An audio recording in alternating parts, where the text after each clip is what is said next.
Welcome back to Mental Mike's Recovery Radio, where recovery meets discovery. I am Mental Mike, and this is episode 11. Let me ask you something. Has there ever been a moment in your recovery where something happened, something you could not explain, and yet it felt like it was meant exactly for you at exactly that moment? A phone call that came out of nowhere, a conversation you stumbled into, a door that opened the moment you stopped trying to force it. That feeling has a name. And this week, the Unified Flux Model gives us the tools to understand it, trust it, and use it as one of the most powerful navigational instruments in recovery. This episode is built around the concept of synchronicity, meaningful patterns hiding just beneath the surface of what looks like chaos. The UFM teaches us that in active addiction, we operate in a closed, isolated system. We are blind to the order, the support, and the guidance that the unified flux is constantly offering. But as recovery deepens, something shifts. We become permeable again. We begin to feel what the UFM describes as the field of connection, becoming briefly visible to the conscious mind. This week, I give you 4 guardrails to distinguish genuine synchronicity from wishful thinking or confirmation bias. 5 practices to cultivate what I call synchronistic consciousness, and the tools to move from merely noticing coincidences to actively expecting to be guided. Because the UFM is clear on this. You are not pulling yourself up alone. You are being lifted. And today you are going to hear from Reverend Elijah. Reverend Elijah's story carries a particular resonance with this content because he is someone who has spent his life helping others find meaning, only to find himself in a season where meaning felt impossible to locate. His journey back, the patterns he began to recognize, the moments that could not simply be called coincidence, speak directly to everything the UFM is asking you to open yourself to this week. Reverend Elijah did not find his way back by forcing the door open. He found it by learning to surrender to the flow. So settle in. Pay attention to what moves you today. That feeling is not random. And let's go deeper together. Welcome to this week's discussion. We're moving into week 11 of your study guide, and our mission today is to unlock one of the most compelling, guiding, and, well, sometimes baffling aspects of the recovery journey. It really is.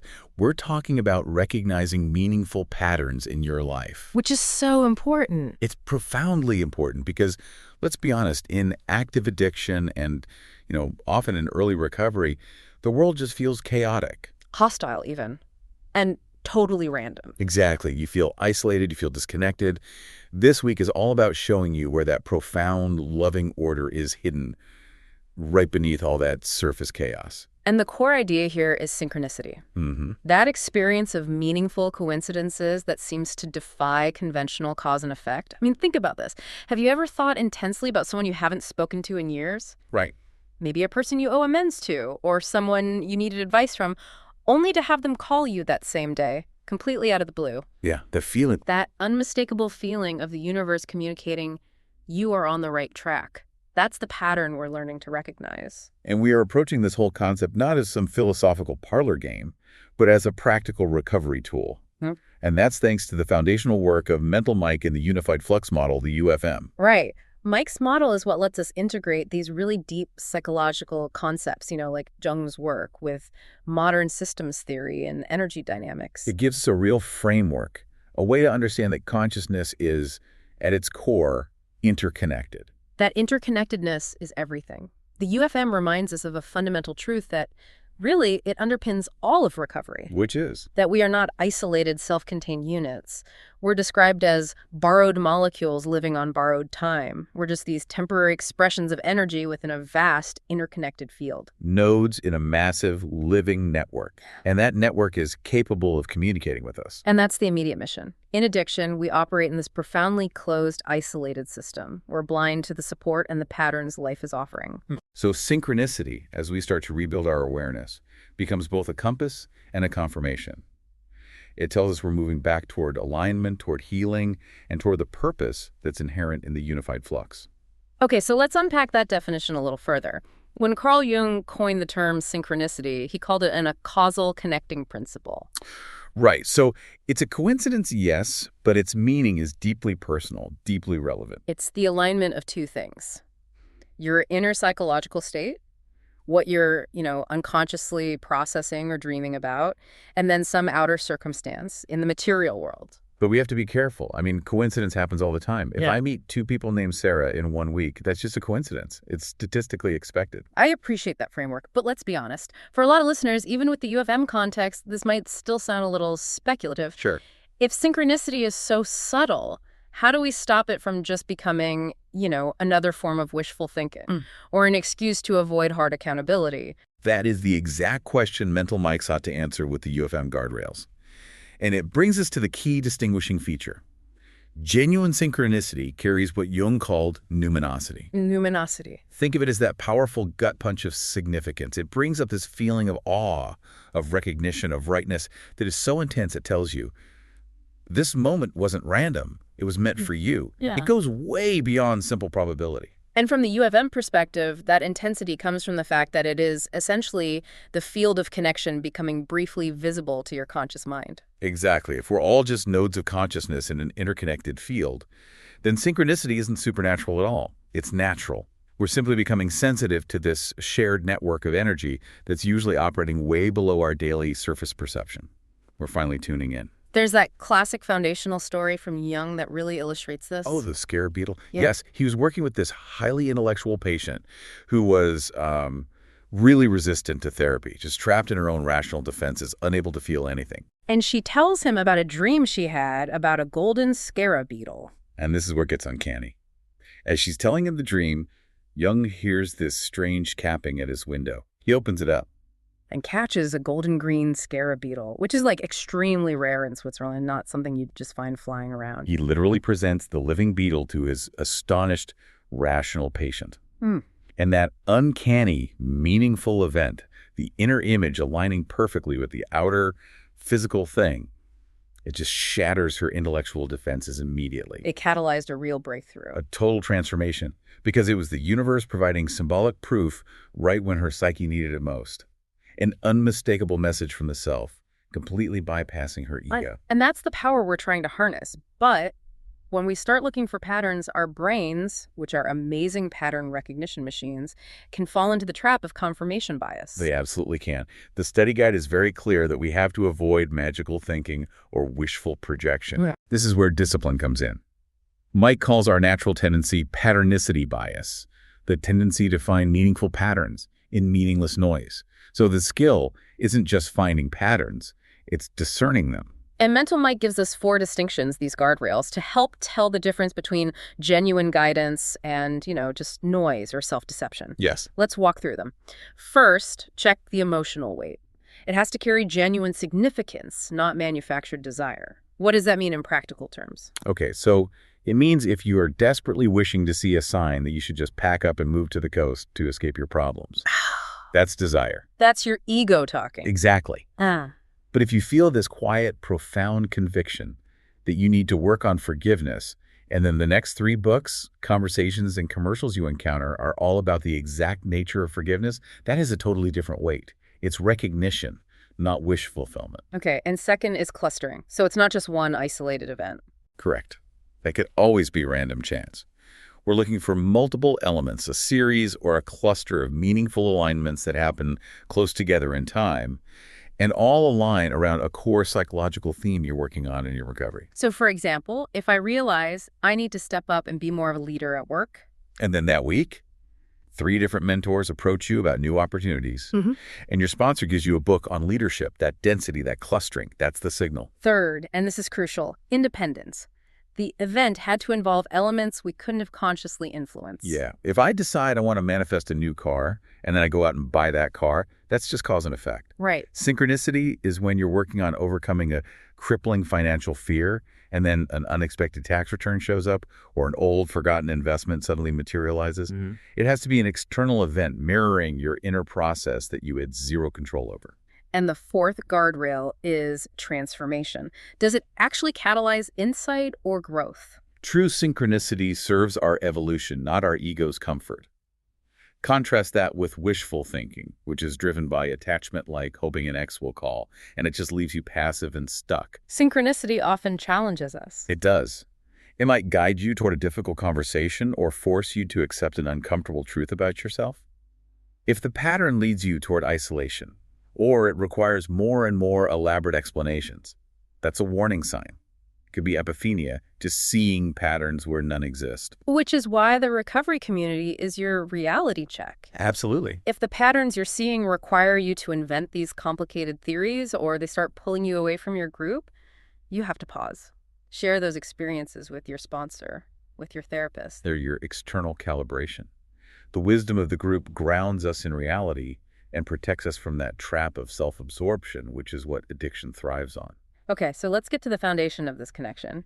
We have to talk about Jung's concept of the collective unconscious, the shared psyche. Right. This is what makes it possible for these patterns to even exist outside of our own individual minds. Well, what is it? Think of it as the inherited, deeper layer of psychological structure shared by all humanity.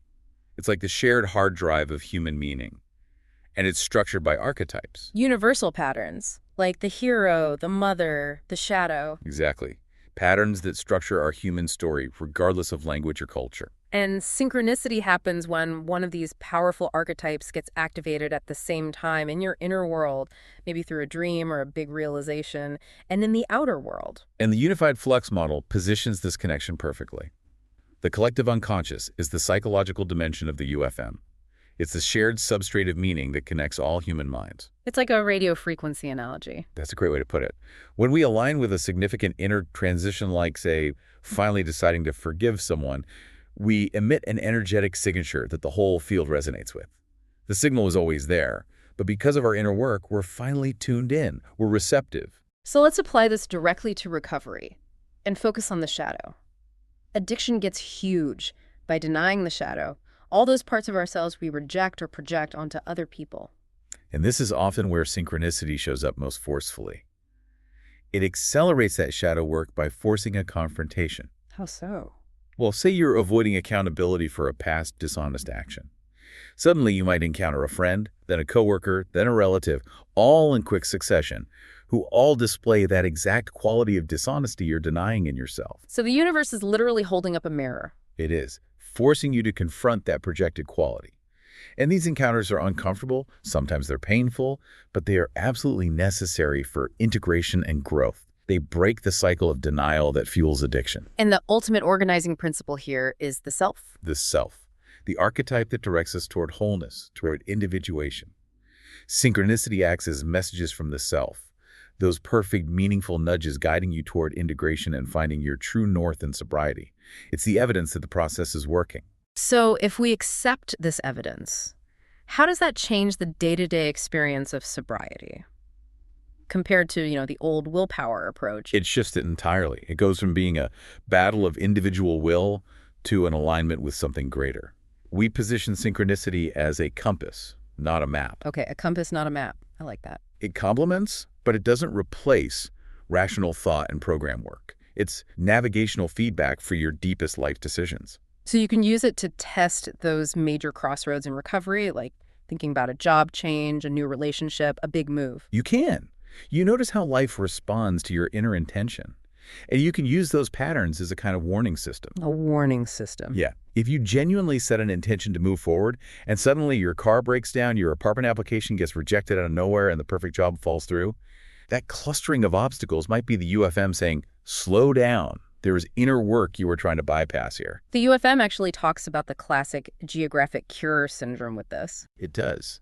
When someone's trying to run away from their problems, that classic ego attempt to change the outside without changing the inside synchronicity often throws up these huge clustered obstacles. The message is, no, face the inner work right where you are. But the reverse of that is incredibly powerful. So powerful. When the inner work is genuinely done and your environment needs to shift to support your next stage of growth, the transition just happens with surprising ease. The right people show up, The money clears, the timing is perfect. Everything falls into place. Not because you forced it, but because you aligned with the flow. And our confidence in these shifts grows when we get convergent validity. Right. That's when your rational analysis, the feedback from your trusted community, your deep intuition and synchronicity all point in the same direction. All those vectors align. That's the ultimate green light. And this all ties directly back to that 12-step principle of surrender. It does. When we stop that white knuckling, that trying to control everything, and we just allow ourselves to be permeable to the support flowing from the unified flux, that's when we become receptive to synchronicity.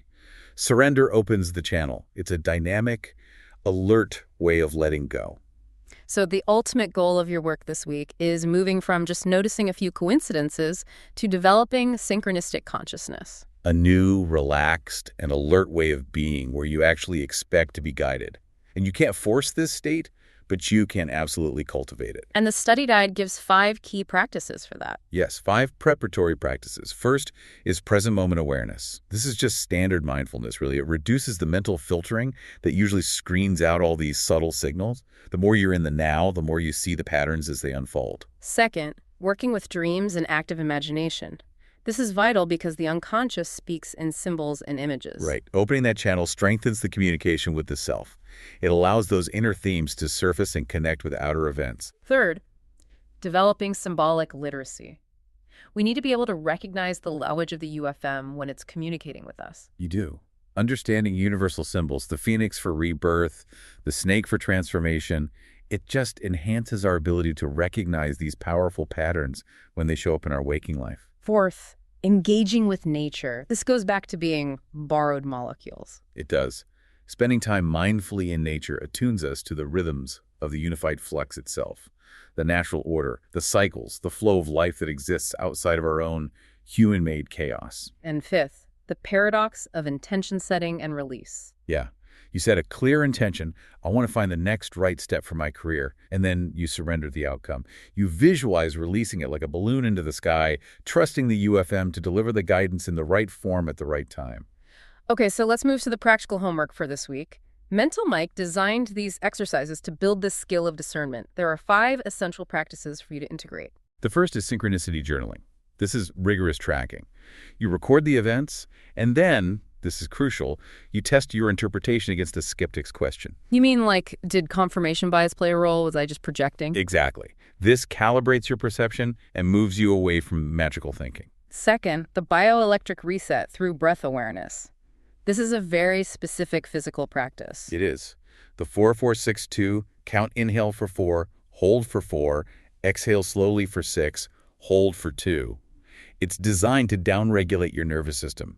It moves you out of that frantic fight or flight state. And into a deeply receptive, calm state. Where you're much less likely to miss the subtle signals. Third is the symbolic dialogue with images. This is active imagination at work.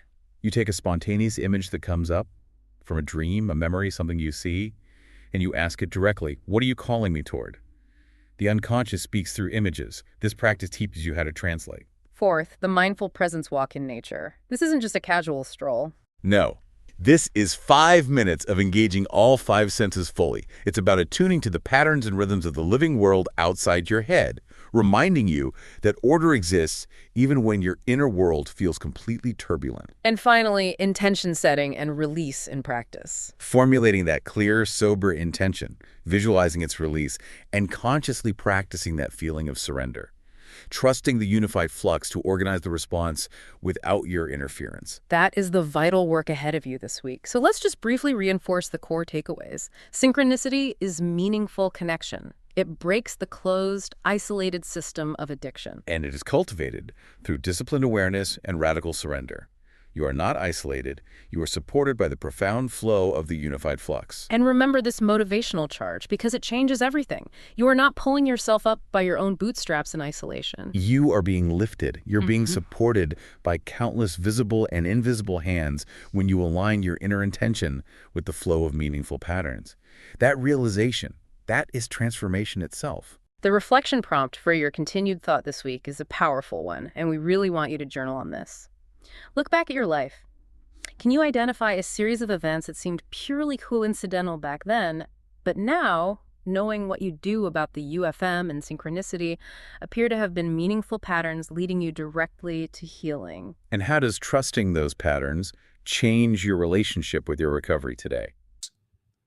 I used to think God abandoned me. That's the truth.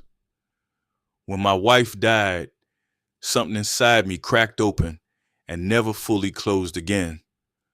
I was leading worship at church back then, piano player, choir director.